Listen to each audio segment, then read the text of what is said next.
Over the past century, extremely unusual burial remains have been discovered in Peru. The skulls of these remains are so unique that some researchers have suggested they could be part of an unknown species of human. But what kind of humanoid did these skulls come from?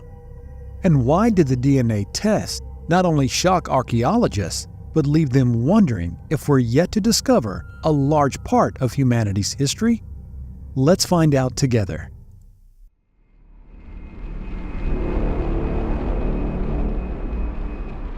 Discovery of strange skulls. During the early part of the 20th century, a Peruvian archaeologist started coming across rather unusual finds. Julio Tello is often considered the father of Peruvian archaeology, and he was the first to discover and write about the Paracas culture. This Andean society was named for the area of Peru in which they inhabited. During an excavation of an enormous burial complex in Paracas, Tello and his team came across hundreds of mummies that lay buried in a fetal position. Many of these mummies had red and blonde hair, yet the most fascinating aspect of the remains was the enormous elongated skulls. While Tello and his team wrote about the remains and skulls, it wasn't published in any major academic journals. Thus, his findings remain rather unheard of in the Western world. It wouldn't be until the Canadian-born Brian Forrester began investigating toward the end of the 20th century that the world became aware of these strange enigmas. The unique characteristics of the skulls. Elongated skulls may not seem that unusual until they are compared to a modern human skull. But once we place them side by side, researchers instantly begin to question if what we have is an entirely different species of human altogether. While various researchers have tried to write off the skulls of Paracas as mere cases of cranial head binding, researchers such as Brian Forrester have brought in enough evidence to dismiss this claim. Cranial head binding is a process that involves artificially shaping the skull of a child during the early years. This certainly occurred all throughout the Americas, being practiced by the Maya of Mesoamerica and Native American tribes. However, when you compare the skulls of Paracas to modern skulls, there are various genetic differences. The most prominent difference is the cranial mass of the skull. You can alter the shape of a human skull through cranial deformation or headboarding. However, you cannot increase the mass. Some of the large elongated skulls found in Peru have cranial mass that is some 60% larger than modern humans. Another major difference between the elongated skulls and those of modern humans is that the elongated skulls are missing the sagittal suture. This is a dense, fibrous connective tissue joint between the two parietal bones of the skull. Smaller anomalies, including much larger eye sockets and two small holes in the back of the skull, which modern humans don't have. It's thought that these small holes allowed blood flow as well as nerve passages. It's even been theorized that the enormous size of the skull would have allowed a brain capacity that is 2.5 times larger than modern humans. All of these findings point toward a skull that is genetically different from anatomically modern humans. So if we can conclude that these ancient skulls found in the Paracas region are not the result of cranial head binding, then what exactly are we looking at? Theories put forth a range from extraterrestrial genetic manipulation to an unknown subspecies of humanoids. But is there any truth to either of these arguments? The genetic testing. One of these elongated skulls, known as number 44, was eventually genetically tested, and the results were rather unsettling. Skull 44 was discovered back in 2012 and weighed 2.8 pounds, making it 25% larger than the average human skull. A few years later, DNA testing was carried out on Skull 44, and it came back with some rather surprising results. According to the geneticists, certain segments of the DNA did not match any known human genome. While some were quick to suggest that the evidence of the extraterrestrial visitations to Earth, Brian Forrester believes that the elongated skulls could be an ancient bloodline relative to modern Homo sapiens. Over the last decade, Brian Forrester has dedicated a large portion of his time in hopes of uncovering the origin of the skulls. Brian works as the assistant director of the Paracas History Museum. and his work has revealed many hidden aspects of these ancient elongated skulls. Brian teamed up with various Peruvian archaeologists over the years, learning all he could about the strange skulls. Eventually, he and a small team decided that many of the skulls needed to be genetically tested to discover their true origins. After almost a decade of trying to procure the go-ahead for the Peruvian government, Brian was eventually allowed to send DNA samples to various labs and universities. When the results officially came back, they not only shocked the researchers, but also began to rewrite the history of Peru's Pacific coast. When the results came back, a vast number of the elongated skulls were found to contain DNA that suggests they originated in the areas around the Caspian and Black Seas of Europe. The testing, as well as an expert advice, also proved that the red and blonde hair was in fact natural. This proved beyond a doubt that these ancient peoples had come to Peru's west coast from their home in Europe. This would then begin to rewrite everything we know about the capabilities of Bronze Age seafarers, as it has been suggested that the elongated Paracas of European descent arrived in the area sometime between 1500 BC and 800 BC. No matter the date, it seems that they may have been the first Europeans to reach the Americas, long before Columbus and the Vikings. Legends of the elongated skulls? With the information supplied in recent years from genetic testing, you'd think some kind of legend would have survived in the area about these unusual humans. Well, some, it just so happens some have. Andean myths tell that long ago, there lived on Earth men whose power was able to make rocks move at will or transform mountains into plains. The Gentiles lived very quietly, working their fields and collecting precious metals that they used to make their tools. The story tells that they worked at night under the protection of the moon's rays because they could not stand the sun. At a crucial moment, they discovered that the sun would somehow wake up and its rays would burn them. Fear made them dig holes in the ground to protect themselves, thinking of leaving their hiding places soon after. They hid with their family and all their tools and clothes. The mothers tied the children so they wouldn't get loose, and everyone squatted down. Somehow, they all died underground. That's why people believe that today you can see underground human remains in this exact position. Even the myths of the region seem to suggest that fair-skinned peoples arrived in the region and could not bear the blistering sun of Peru's Pacific coast. So could it be that an ancient race of northern Asiatic Europeans traversed the sea long before the Vikings or Columbus? And if so, how did these people arrive on the Pacific side as opposed to the closer Atlantic side? Did they bring knowledge that was unknown to the people of the Americas? Is this why so many cultures began the practice of cranial head binding as a way to initiate the advanced beings who came to their lands? One further thing to consider is that the elongated skulls are not solely confined to Peru. In reality, all along the Andean Plateau and the entirety of the Pacific west coast of Central and South America have produced elongated skulls.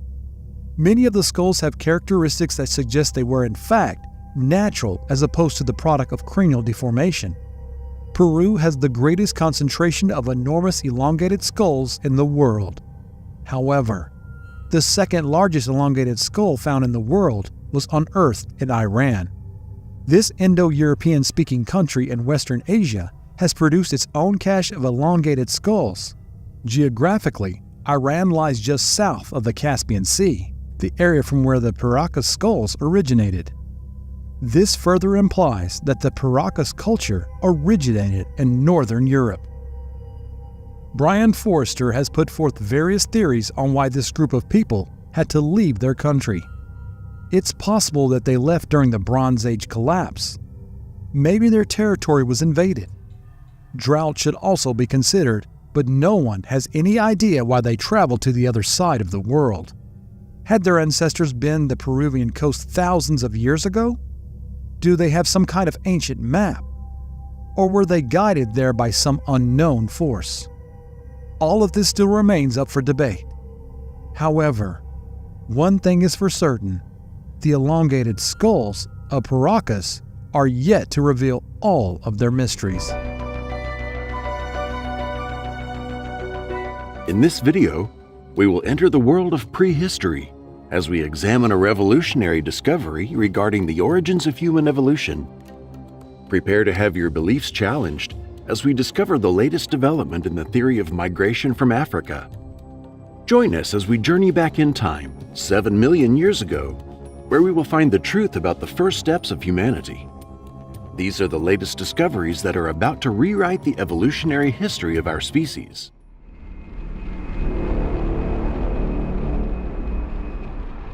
A new development on migration from Africa. The study of human evolution has been going on for many years and has become even more interesting after the discovery of a 1.5-million-year-old vertebrae in Israel.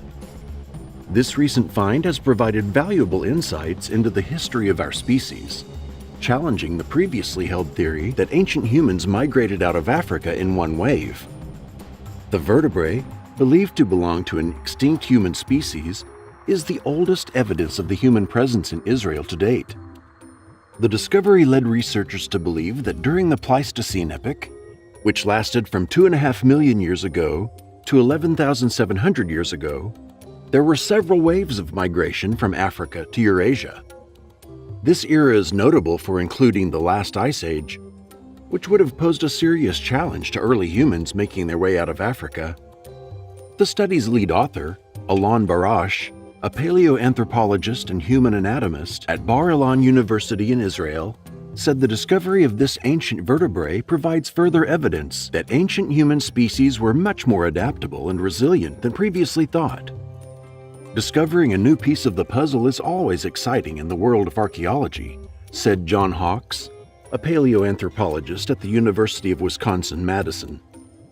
This latest discovery from the Ubaidiyah site in the Jordan River Valley, the second oldest archaeological site outside of Africa, is just that, he adds. The site, which houses not only ancient stone artifacts similar to those found in East Africa, but also a collection of animal bones from extinct species, such as saber-toothed cats and mammoths, has been excavated since 1966. However, in 2018, after re-examining the bones from the site, a team of scientists made a groundbreaking discovery. They found a vertebrae that appeared to belong to a hominin, a group that includes humans, our ancestors, and our closest evolutionary relatives.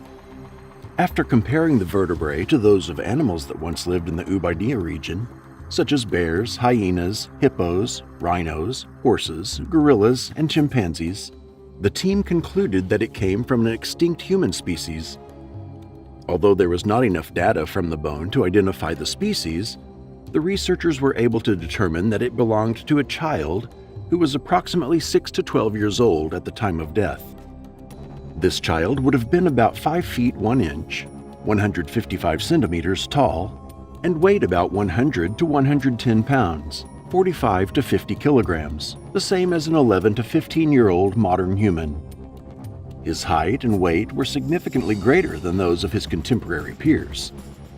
Researchers estimate that if the child lived to adulthood, it could have grown even larger, possibly up to 6 feet 6 inches, 198 centimeters, and 220 pounds, 100 kilograms. This is in contrast to the 1.8 million-year-old human fossils found in Dmanisi, Georgia, which were of small hominins ranging in height from 4 feet 9 inches, 145 centimeters, to 5 feet 5 inches, 165 centimeters, and weight 88 to 110 pounds, 40 to 50 kilograms as adults. This latest discovery adds a new dimension to our understanding of ancient human evolution. It serves as a reminder that even when we think we've discovered everything there is to know, there's always something left to discover. The stone tools found at each of the sites also offer further evidence of the differences between the two human groups. The Oldowan tools found at Dmanisi are simple and usually made of one or more flakes broken off with another stone. In contrast, found at Ubaidiyah include hand axes made of volcanic rock. These exciting discoveries paint a rich and varied picture of the early human experience, providing additional information about the history and culture of antiquity. However, it is important to note that this fossil may belong to an individual with some medical disorder and care should be taken when using it as a representative of an entire species, Dr. Hawk notes. However, the discovery of the Ubaidiyah vertebrae, along with other sites such as those in Jordan, China, and Pakistan, leads researchers to believe that humans or other hominins were in Eurasia much earlier than previously thought. As Dr. Barash says, the excavations at Ubaidiyah must continue. Who knows what bones are waiting to be discovered? On two legs as early as 7 million years ago. The study of human evolution is a fascinating and long journey for scientists and archaeologists. One of the important recent discoveries that have contributed to the understanding of our ancestors is the 7-million-year-old species Sahelanthropus chadensis. This species, found in Chad, is believed to be one of the earliest known hominins and has provided valuable insights into the early stages of human evolution. The researchers made this discovery after examining a femur and a pair of forearm bones from Sahelanthropus chadensis. They show that this species was capable of both walking on two legs and climbing trees. This unique combination of physical characteristics leads scientists to believe that Sahelanthropus chadensis may have been the oldest known hominin, a relative of humans, dating back to the period after our ancestors split from those of modern apes. The discovery of the species is the result of ongoing archaeological excavations and research in the Chad region of Central Africa. They revealed the rich history and culture of antiquity and continue to expand our understanding of the past by providing rich information about the environment, climate, and habitats of Central Africa during the late Miocene. Sahelanthropus chadensis, also known as the Tumai hominid, is an interesting species that lived about 7 million years ago. And what makes it so intriguing is that it possesses a mix of human-like and chimpanzee-like features. For example, it had a small cranial capacity, similar to that of a chimpanzee. But it is also suggested that it may have walked on two legs. This combination of features has led some researchers to suggest that Sahelanthropus was an evolutionary missing link between chimpanzees and humans. Despite its significance, the exact evolutionary position of Sahelanthropus remains a matter of debate among researchers. Some believe that it was a direct ancestor of man, while others that it was a side branch of the hominid line and eventually died out. This has led to several alternative theories and historical mysteries surrounding Sahelanthropus. While more research is needed to fully understand the evolutionary history of the species, it challenges the traditional understanding of human origins and opens new avenues to research and speculation in the field of paleoanthropology. Its discovery raised new questions about the evolutionary path early human ancestors took and shed new light on the diversity of early hominids. In addition to its combination of physical features, Sahelanthropus also provides valuable insights into the environment and climate of Central Africa during the late Miocene, a period that was critical to the evolution of early humans and their ancestors. Studies of the sediments and rock layers in which the species was found reveal that during this period, Central Africa was a region of great ecological diversity, with habitats ranging from forest to savanna. Despite the many questions that still accompany Sahelanthropus, its discovery added a new and vital chapter to the history of human evolution. Fossils from South Africa may rewrite the history of human evolution. Another recent study has shed new light on the history of human evolution, showing that fossils found in South Africa may be over 1 million years older than previously thought. This discovery has the potential to rewrite key milestones in our understanding of the evolution of genus Homo, of which Homo sapiens is the only surviving species. For years, the species Australopithecus afarensis, known for the 3,200,000-year-old Lucy fossil, was thought to be a potential direct ancestor of humans. The genus Australopithecus, which lived 4 million to 3 million years ago, was long considered a leading candidate for the ancestor of Homo. South Africa's Sterkfontein Caves, part of the cradle of humankind, are a treasure trove for archaeologists and anthropologists. They are the richest source of Australopithecine fossils to date, and gained recognition in 1936 with the discovery of the first known adult Australopithecus, and over the years, hundreds of hominin fossils have been found there, usually classified as representatives of the species Australopithecus africanus. As archaeologists continue to excavate and make discoveries, the story of human evolution continues to unfold. Recent discoveries regarding the age of these ancient hominin fossils testify to the ongoing efforts to piece together the puzzle of our ancient past. For many years, the fossils found at Sterkfontein were thought to be only 2 million to 2,600 years old, which would make them too young to be direct ancestors of the genus Homo. Instead, researchers often suggested that the direct ancestors of humans were Australopithecus species in East Africa, such as Lucy's species. However, recent research has challenged this view and presented new findings that suggest that Sterkfontein bones may be much older. A team of archaeologists led by Purdue University geochronologist Darrell Granger tried to give new estimates of the age of the Sterkfontein hominin fossils, and found that these bones could be between 3,400,000 to 3,700,000 years old. This new dating makes them older than Lucy and opens up the possibility that Homo evolved from the species Australopithecus in southern Africa rather than in East Africa as previously thought. Dating the fossils at Sterkfontein can be a difficult task, as the complex cave system can result in older deposits being mixed with younger material, complicating attempts to date the fossils accurately. Other methods, such as examining the bones of other animals found around hominin fossils, or the flowstone associated with the fossil layers, also have their limitations and may not provide accurate dates. However, scientists analyzed cosmogenic nuclides, rare isotopes of elements formed by cosmic rays.